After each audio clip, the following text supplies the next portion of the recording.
Hello. That it? Yay, there you are. I can't hear you, hang on.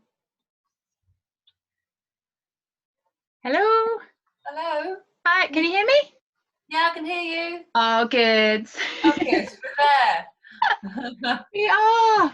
I tell you this, like, because I'm on my own during this, it's nothing really gets me stressed. But when we have Zoom issues, I feel myself going. Yeah, I know. I've Any- done Zoom stuff before, and it's like always a bit like the first bit is always a bit like hitting this. Anyway, welcome to the A Cuppa with Anna podcast, and today I'm joined by the really lovely Sarah Yeo. Sarah, you're a singer-songwriter, full-time musician, and yeah, how are you doing? How are you getting on with kind of not having any gigs or anything to do?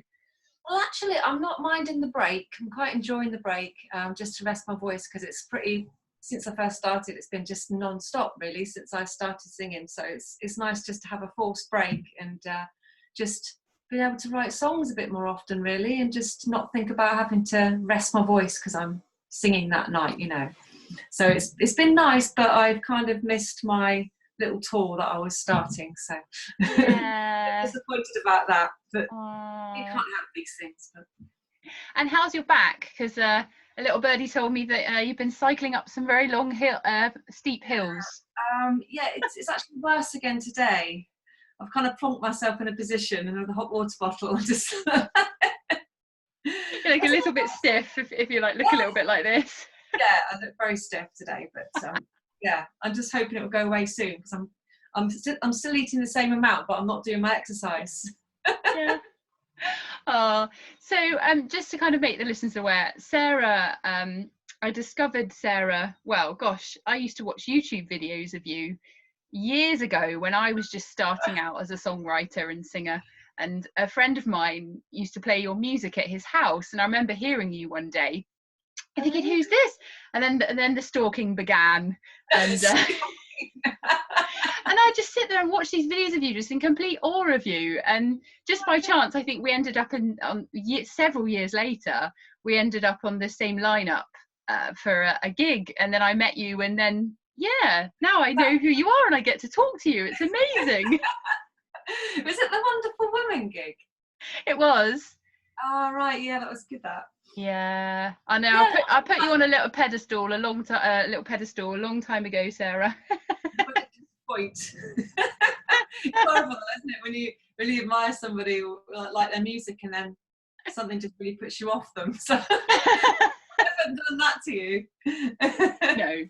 So did you always know that you wanted to be a songwriter?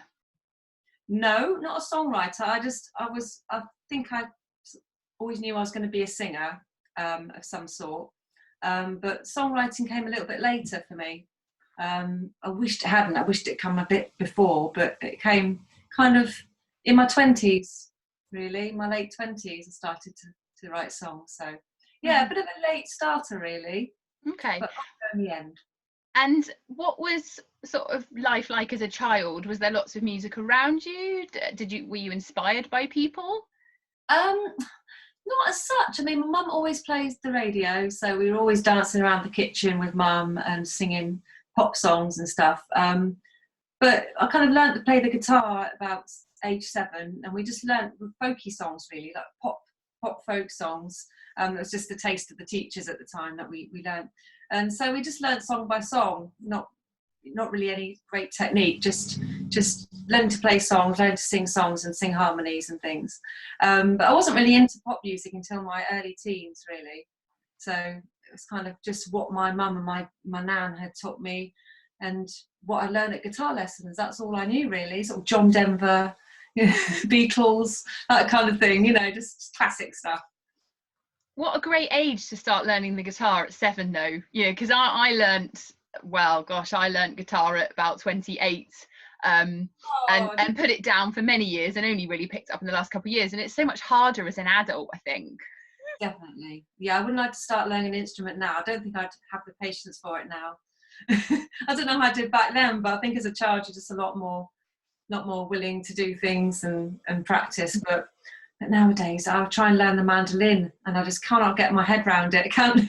It's pretty similar really, but just to have that focus to learn something, it's very difficult at being an adult, I think. Yeah, it really is. Yeah, I know. The guitar's been against the wall a few times. You say that songwriting actually came to you a bit later on in your sort of later 20s. What sort of jobs and things were you doing up until deciding that you wanted to become a full-time musician? Well, I've always been a full-time musician, singing covers. I started when I left school, but simultaneously I went to college to learn hairdressing.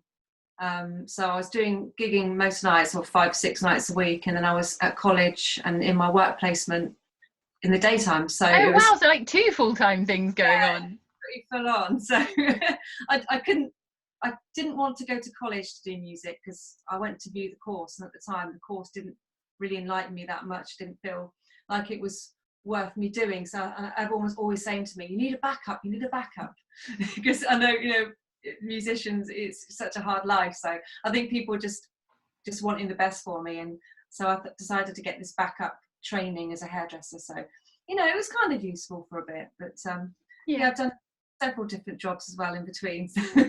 As well as the singing. I've never left the singing, but sometimes it gets a little bit quiet, or you go through downtime, so you always need something to top up the wages. Yeah. So when you first started songwriting, do you remember the first song you wrote, or what you were inspired by at the time that made you just suddenly start writing? Oh my goodness, I don't know really. I think I wrote songs at school, but they were very, very childish, and it wasn't until later on, as I said, that I picked it up again. Just about love, really, just about those kind of innocent feelings, and just friends' relationships. More likely to be a friend that I would write about than myself at the time. So yeah, just young things, I think, at the time. I didn't really have the experience to write about anything else. Just emotions, I suppose, is the broad term for it, and just feelings and emotions. Yeah. So what inspires your music now that you're a bit more grown up and proper fully established songwriter? Well, I've got a long way to go yet, but I can be inspired by literally anything. I mean, it can just be watching the TV program and somebody will say one word and it will just be, okay, right, I'm now switched off from the TV program, I'm now into my head and I'm writing this song. It's like it can come at any time, but any feeling, or like a smell, or particular light that comes across something, or it can be anything really. And I suppose I'm just more open to it than I used to be, so I'm able to sort of tap into, but my brain is always songwriting. I don't think I ever switch off from it. I'm really fascinated that a smell can actually, inspire a song. That's brilliant. I think it more like a smell.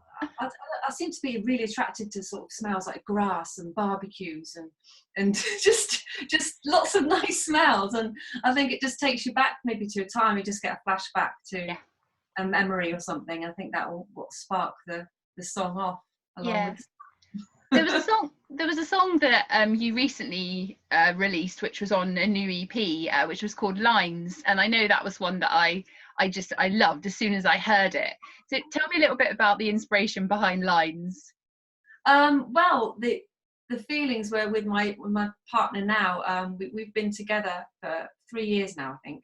I'm useless with numbers and facts and things, but yeah, I think about 3 years. But we've been friends for 15 years, and we kind of always done matey things and gone to cinema and done all these things. But we only recently realised that we had feelings for each other. So, and then I saw a picture of him on Facebook, and he was holding his granddaughter, and I just thought, oh, you've aged quite well, actually. And I just kind of, he had these lovely smile lines and just a really happy picture. And I just thought, oh, I just really want to go through life with you the rest of my life. So that kind of inspired the song. Yeah, it's really beautiful, and I would really recommend listening to Lines. What's the name of the EP it's on? I've forgotten. It's called Safe, the EP. It's all on Spotify and all the usual outlets. Yeah. No, it's a really beautiful EP. So, you know, we all know that life is not plain sailing, and, you know, we wouldn't have songs to write about, would we, if life wasn't difficult at times. Yeah. But tell me about some of the challenges that you come up against as a songwriter. Challenges would be if I'm having like a dry spell and I get a bit worried about if I'm going to ever write another song again. Like, I know you all go through that, but you know, and at the moment, luckily, I haven't had a dry spell for quite a while now, and just seems to be on a roll, which I hope it doesn't stop, because it's what kind of drives me day to day is writing. And if I feel like I've lost that spark, I kind of think, well, what am I doing here? It's kind of the thing that gets me up in the morning. So yeah, other challenges, getting stuff recorded, really. You know, you write these songs and then they stay in your notebook, and they stay, you know, between your four walls that you're singing them in, and it's very hard to get them recorded. It's kind of, they're backing up, and there's so many coming along that you kind of think, what am I going to do with all these songs? It's like, so that's one of the bigger challenges, I suppose. And it's all based around financial position, you know, whether you can afford to have them recorded, because I always hear my songs as fully fledged recordings, not just acoustic recordings. So they're kind of not complete until they've had the full production treatment on them. And you know how you like them, don't you? I do, yeah, I do usually, but I'm quite open for people to give me their ideas. But yeah, I do usually have a strong idea of how I want a song to sound, yeah. And what about the gigging side of things? What challenges do you come up against with that? Oh my goodness, there's so many challenges for the gigging side of things. Mainly, I mean, an audience, I mean, they can make or break a show. So you go out there intending on having a great show, and it can be a really not very responsive crowd, and that will really throw me. I mean, I rely on the crowd really to give me their feedback and their attentiveness and things to kind of drive me through the gig. But if people are chatting on their phones or things like that, it's a bit of a challenge really, because I get distracted very easily. So I tend to concentrate on that one person that's on their phone, and it takes me right out of my head, and I'm like, but you know, that's one of the immediate challenges of gigging as on a day-to-day basis. But usually people are quite polite. Yeah, do you know, it's so funny you say that, because it is, I think I've been on stage before, and it's almost like you're having these thoughts, but you're still singing the song and performing, but you're thinking, what are they thinking? Why are they doing this? And like, so I was like, how do you do the two at the same time? Paranoia sets in sometimes, and you think, what? And I don't know, you just come all paranoid, and you think, oh, is my top too low down, or is my are my jeans done up, or you start to think, am I kind of looking all right up here? And you get all paranoid, and it's just a horrible feeling, because you're so exposed to everybody that's watching you. And I thought it was just me that had the "Are my flies on dumb" paranoia. That's fine, that's normal then. You have to look down and make sure that it's all right, and you're all kind of together. And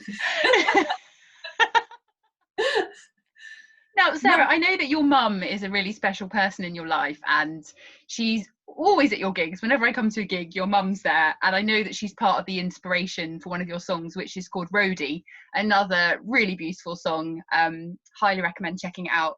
Tell me a little bit about your mum's role in your life, and sort of just why she's so special to you. Well, she's just always been a massive support. I mean, you know, in the early days, because I was quite a late starter to everything. I was a late starter to driving. So she drove me around to a lot of my gigs, you know, within my 20s, because I think I was about 26, 27 when I learned to drive. So I was quite late to that. So she just drove me to every single gig. And she just loved singing herself, and she loved singing along to the stuff I do, and just general support really. She never, you know, I ask her opinion and she gives her opinion, but she's just always such a rock to, like, you know she's going to be there, and she doesn't come to every gig. She doesn't want to be like one of these people that pushes herself on all the gigs, but you know, if I say, oh, this one's suitable for you, if you want to come along, you know, she's right there. Yeah. And you say that she's quite an inspiration to you as well, because you know she's been through her own trials in life and always remains really positive.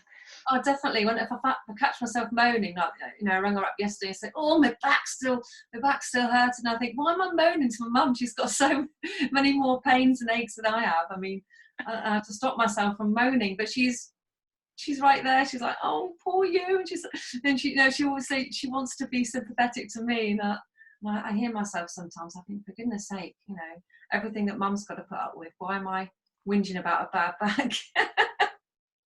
Do you think I mean, to me, you strike me as someone who is, strong, and no matter what life throws at you, you keep going with your music and you haven't stopped, you haven't given up.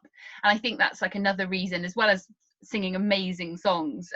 That's why I think I really respect you. Just you inspire me in so many different ways. And do you think that sort of comes from your mum a bit? I think it might do, yeah. I mean, just because she just powers on through everything, I suppose. And yeah, I mean, I don't see myself like that, but it's interesting that you see me like that, because I suppose I've got my internal me all the time, and I'm always conflicting with myself, thinking, oh, I'm no good. I'll have to give this thing up, it's a bad job, and get a different job or something. And I go through those moments where I'm just down on myself, and then I go through moments and I think, I might as well give it a go. Everyone else is doing it, so I might as well just carry on through and just keep going with it. But the conflicting is day to day. But the one constant is that I just love songwriting, and that's what makes me get up in the mornings, really. But yeah, general kind of I just don't see myself as perhaps you do or other people. It's so funny, isn't it? If only we could just get on the outside of ourselves and actually see how we come across to everyone else. I just think, I mean, since I met you, it's just like you just seem to, you just keep going, you just don't stop. And it's just like, and also, coming to a lot of your gigs as well. God, I sound like a right groupie, don't I? Coming to a lot of your gigs, and I hear a lot of the stories behind your songs, and it's when I was sort of planning the interview earlier, I was thinking, actually, I know quite a lot about you just through the stories you've told through your songs. And I think it just sort of paints this picture of your life, and just, I really respect that you've just never given up. And, I think that's been a real inspiration to me as well, because so many times, it's like the other day, I was like, I don't do music anymore. And then as soon as I said that, then I pick up the guitar and start singing. It's like a common pattern with me. Oh, it's awful, isn't it? And this doesn't help things at all, does it? Because it's like you're just stuck in one room, really, and it's like it really makes you think about things. I know. Have you got anything coming up? Have you got an online gig coming up? We've got just joined forces with a couple of other singers. We've got one this Sunday at 3:00, and that'll be on DC Brown Live's page on YouTube and Facebook, I think. So, but I'll release more details, more links and things on my pages when Okay. All right, it's time for the question pot now, Sarah. This is where you get to answer random questions. Nerve-wracking. So let me put my cup of tea down. Oh, I'm really hot. I've been sunbathing in the garden all morning. I resisted this morning. I'll probably go out there in a bit. It's just too nice to waste, isn't it? Oh, it's beautiful. Perfect temperature today. All right. Tell us about a happy childhood memory. Now, that might seem easy to most people, but I don't have much memory of when I was a child. I rely on my sister and my mum to tell me all my memories.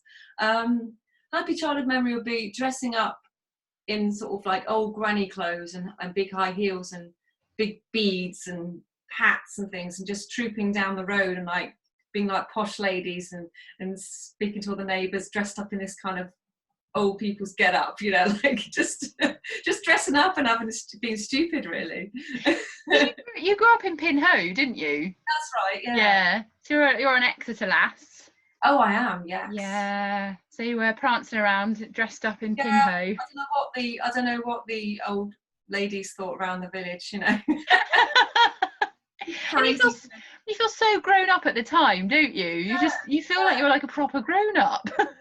Yeah, it really felt like that.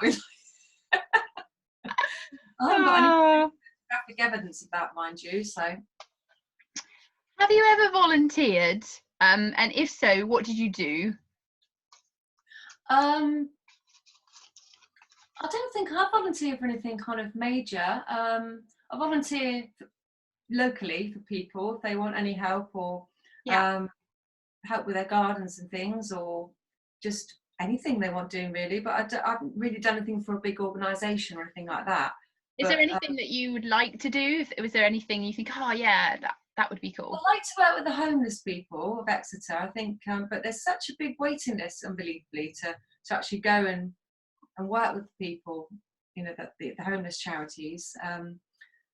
And also, you know, you've got to commit a day, which is difficult for me because I'm working quite a lot. But I'd love to do something like that. It's just the practicalities of it sometimes doesn't quite work out. But it's amazing that there's actually waiting lists to volunteer as well. You know, it's brilliant. There's so much help out there, you know. And I think hopefully they're getting all their help they need at the moment. Within, you know, people struggling to get food, or people struggling to. I know. So yeah, it's something that troubles me a lot, you know, thinking about all the homeless people in Exeter. When you go in town, you know, it's just awful to see. But you know, what can you do really, you know, apart from just go and have a chat to them, just say hello. But it's one of those things that does trouble me quite a bit. Have you ever written any songs around it, or? There's one that I've got coming, but it's not quite come along yet, if you know what I mean. I've got the idea, and I just need, sometimes you have an idea and it just takes forever to come to fruition, and you keep thinking, oh, is this the day I'm going to write that song? And then you start it and you think, no, it's not today. So I think it needs to be the right kind of weather, it needs to be the right kind of setting. But you know, at the moment I just find more summery songs. Okay, if you could spend 24 hours anywhere in any place, where would you go? New York. Okay. I didn't even have to think about that one. I've just written a song actually about missing New York. I absolutely love it. And you know, sometimes when you go to a place and you just feel at home straight away, and you feel like that's where you belong, that's New York for me. I just feel like this is my place. I just feel like I'm here and this is it. Is it, for what reason? Is it the sort of, how it's come? hard to describe really, just the whole atmosphere of the place and just the diversity of it. You know, you can go into Central Park and it will be silent, and you can sort of meditate and just be, you know, there's hardly anyone around, you can just be on your own, or you could just go right into the heart of, you know, Times Square, and it's just absolute madness, but it's brilliant, you know. I just love it. That's really interesting, because obviously, you know, a lot of your music it's sort of country, folk, Americana kind of thing, is it? So, you know, because I always imagine you in Nashville or something like that, and just New York just kind of takes me by surprise really. But I've never been myself, so I've got no idea. It's a place I think you got to appreciate, go there to appreciate it, because you see it on the films and, you know, you get that, all the skyline and everything, but you don't soak up the atmosphere the same. But I do get a tear in my eye when I see a film with New York in it, you know. I teared up the other day thinking about if we're not perhaps allowed to go on long haul flights for a long time, thinking, oh, why not get back there again? I just got a bit teary. So that's when I wrote the song, because I got teary about not going to. Do you know, it's funny, I had a similar thing with Barcelona, because I'm not a city person, and it was never somewhere I'd have thought I'd wanted to go. And actually when I went, I loved it, and I can't wait to go back. And it's weird, because it is that busyness, but there's something really tranquil about it as well. Sounds similar to what you described. There's a vibe, but there's also a silence to it too.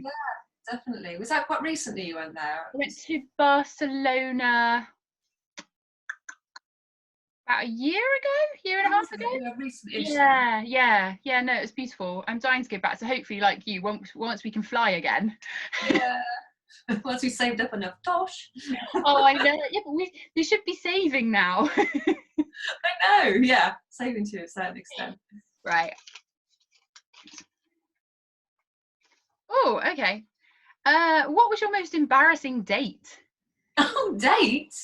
Can you remember embarrassing date? Just one thing pinged into my mind.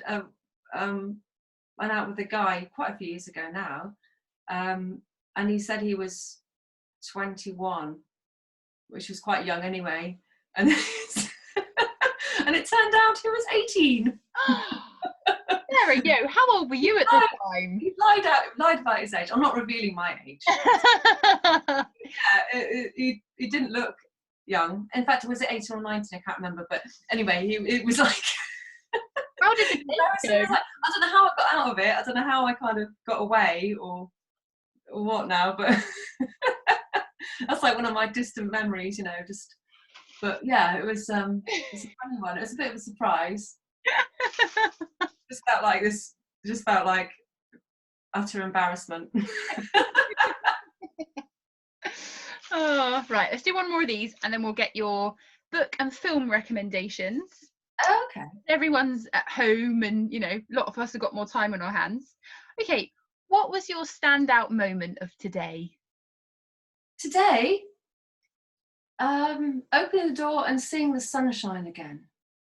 Just having that, you know, you don't wake up to the rain, and that really does me in when you know, you wake up to the rain. Yeah. And just opening the door, and it's like, oh, another lovely day, you know, just wonderful. We're so blessed that we've had this nice weather during this, I think, because, you know, at least you can get outside and enjoy it and sit in the, well, if you've got a garden, sit in the garden. It's nice, isn't it? Yeah, definitely. I mean, we're so lucky to have outside space. I don't know how people are coping with being inside a flat or something. Yeah. But yeah, count myself lucky every day when I sit out in my garden. Definitely. Have you got any more sunburn? I know you're like me, you burn easy. Yeah, I do. I've kind of gradually, I can see a line. It's not burn, it's just going a bit pink. Yeah. It's not really turning brown. I used to turn brown, but it's just kind of freckly now. Oh, good look. There's a little line there I can see, so it might start developing into a tan sometime this year. You never know. Yeah. I've had my everyday sunshine moisturizer. I've been putting that on my face. I'm like, oh, I'm ready for like a bit of a glow now. Go for, it's got a little bit of fake tan in, so it just gives the lift, you know. Definitely. I think it's nice to have that little bit of a sun-kissed glow. Makes you feel better, doesn't it? Yeah. Yes. All right. Okay. So yeah, now I'm going to get a few recommendations from you. So if the listeners want to go and get these books or films, so first of all, tell me about a standout book that you like and why. Standout book would be The Power of Now. Eckhart Tolle, I think you pronounce his name. But just a book that I was recommended to read when I was going through a hard time, and it really made sense to me. It really pulled me out of myself and thought, you know, this is the way I've been behaving, or, and, you know, to just put a new light on my whole way of living, really, and just wanted to live that way, you know, more often and without any stress or without any anxiety, and it really did help. Yeah. So I quite often go back to that book and read it from time to time when I'm thinking that I'm getting back into my old ways again. It's a great, I love it too. In fact, Eckhart's got quite a few like YouTube videos up, so now and again, probably like once a week, I just listen to one of his talks or something. Oh, good idea. Yeah, but like you said, it's so easy to slip back into like old ways, isn't it? Yeah. Just a reminder to be in the now. All right.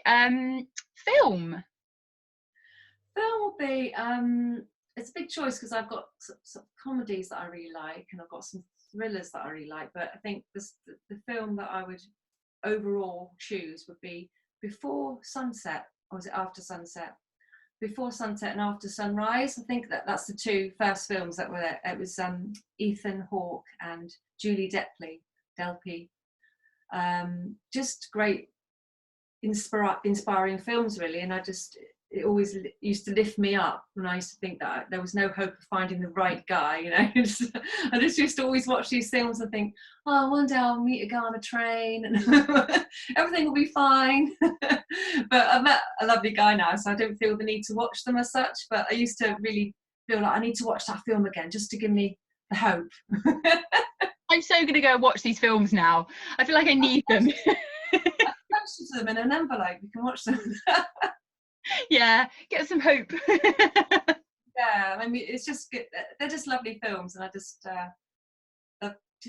don't know, the scenery of them as well. Just the idea that you can just go on a long train ride and just. What year were they made? Do you know? They're quite old. Yeah, 98, perhaps the first one was. I've got a feeling. So I love a good 90s film. They made good films in the 90s. Yeah, it's not the typical like romantic film either, because there's no music through it either. It's just a lot of talking and a lot of kind of Okay. conversation between the couple. Yeah. And it's a different kind of film to what I would normally enjoy. But yeah, I love those films. All right. And a song that you like to dance to? Um, I think that would have to be Mojo, Lady Hear Me Tonight. It's kind of real poppy, from the 90s again, I think, or the 2000s, I can't think now. But always, as soon as I hear that opening like riff, it was Nile Rodgers that wrote it. Yeah, it was just gets me up straight away, and I just love it. I don't think I'll ever tire of hearing that song. Yeah. Oh God, I forgot. I love getting these song recommendations. It just reminds you of songs that you forgot even existed. Yeah, I know, but they still play a lot on the radio. It still occurs. It's one of those ones that, I think will always be around, like what the classic 70s stuff, like all the Chic stuff. I think it'll just keep coming along. It's good. It's a good song. I like it. I think after we all get let out from this, I think we're all just going to want to go and dance and have a drink and just like. Definitely. I mean, I've been drinking more than I ever have. That's every time we go shopping, we sneak a little bottle of prosecco in the trolley. It's because you don't have to worry about our voices and getting up the next day and trying to sing. So you're really taking advantage of the situation. I really am. I'm out of prosecco now. I need to restock back up. So stock that stuff up. You need it. Yeah, like 10 bottles. Okay. And lastly, do you have a challenge for the listeners? The challenge for the listeners will be, because I'm so mad on songwriting, I'm going to set you all a songwriting task. And you don't have to write a full song. You could just write a chorus, like just a catchy 4-line chorus, or like a poet verse, or anything really. But anyone can write a song. That's what I'm saying to you. Just, and the only way you sort of get better at it is by practicing. So, your first songs are not going to be good. So, my challenge is for you to just write a simple song. Just to get yourself started. And let's say that there's someone out there listening and they're going, I'm not a songwriter, I can't write songs. What would you say to them? I'd say if anyone can think or talk, they can write a song, basically. And if you can rhyme, basic rhyming, pretty much, I think a song has to rhyme in places. It has to flow and rhyme. So if anyone can rhyme, it's you've got all those tools there. So I would say that, it might not be the best song you've ever heard, but it will be a song, and it will be something you've written, and you might be chuffed with it at the end of it. It's amazing because I've met people who never class themselves as songwriters, and suddenly one day they sit down, and I know someone who literally her first song was amazing. It was like, whoa, so sometimes someone might be sat there and they're actually a natural born songwriter. You never know until you try, do you? So no, exactly. And it always excites me thinking that song could be inside somebody, or it could be inside me, and I haven't written it yet, and just waiting to come out, and that's what keeps me going, really. So I think somebody else might discover a songwriting talent that they didn't know they had. Yeah, good challenge, Sarah. Good. Hopefully something good will come out of that for people at home. Thank you so much for chatting to me today. Oh, it's a real pleasure. I can't believe I've never interviewed you before. Like when I used to do radio and stuff, I was like, why have I never interviewed Sarah?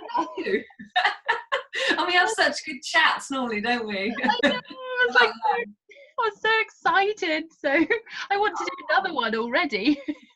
Oh, well, I hope I've imparted some information and you have. And so just lastly, where can people find you again, just as a reminder? Find me anywhere, really. My website online, sarahyeomusic.co.uk.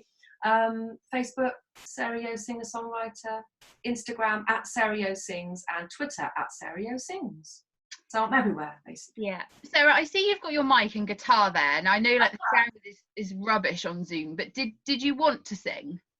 I don't know. It's up to you. I'm prepared. I think let's give it a go. Yeah, go on, sing us a song to finish. I think that would be the perfect way to end the interview. Okay, what do you want to hear? Oh. Lines or roadie? Oh my goodness. I did go through lines earlier. Let's have a think. It's not one of those ones that I've committed to my memory, if you know what I mean. But I shall give it a go. I'm in love with your lies. Each one tells a story of the passing time. The trace across your face along your scars of life. I'm in love with your touch. Your fingerprints have marked forever in my flesh, tingling upon my skin so permanent. Do I have the nerve to say all this to you? It's the way I feel and there's nothing I can do.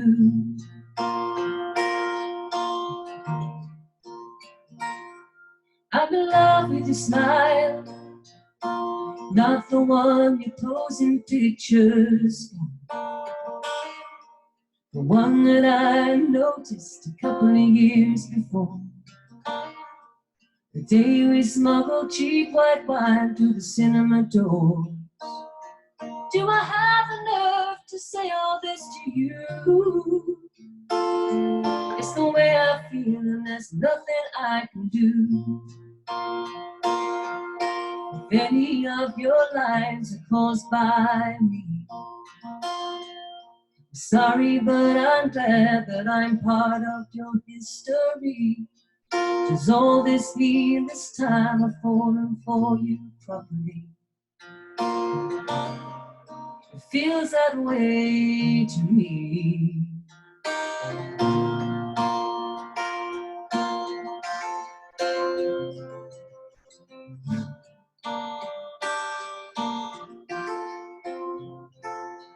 I'm in love with your life. I'd like to carve some more, only the laughter kind. See each other's faces changing through the passing time. If our worlds are finally aligned this time, do I have the nerve to say all this to you? It's the way I feel, there's nothing I can do. Oh, maybe you are feeling this way too. It's the way I feel, there's nothing I can do. Oh, it's the way I feel, there's nothing I can do.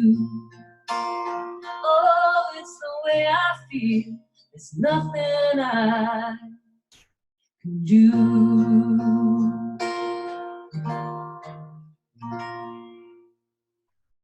Oh, it's beautiful. It always makes me want to cry, that song. I cried when I first wrote it. I thought that's always a little bit of a test if you have Yeah, just how lovely, just lovely. Thank you so much, Sarah. Thanks, Anna. What are you off to do now? I'm going to go sit in the garden with my hot water bottle under my back. Oh. All right, Gran. Oh, well, enjoy the afternoon. And you, take care.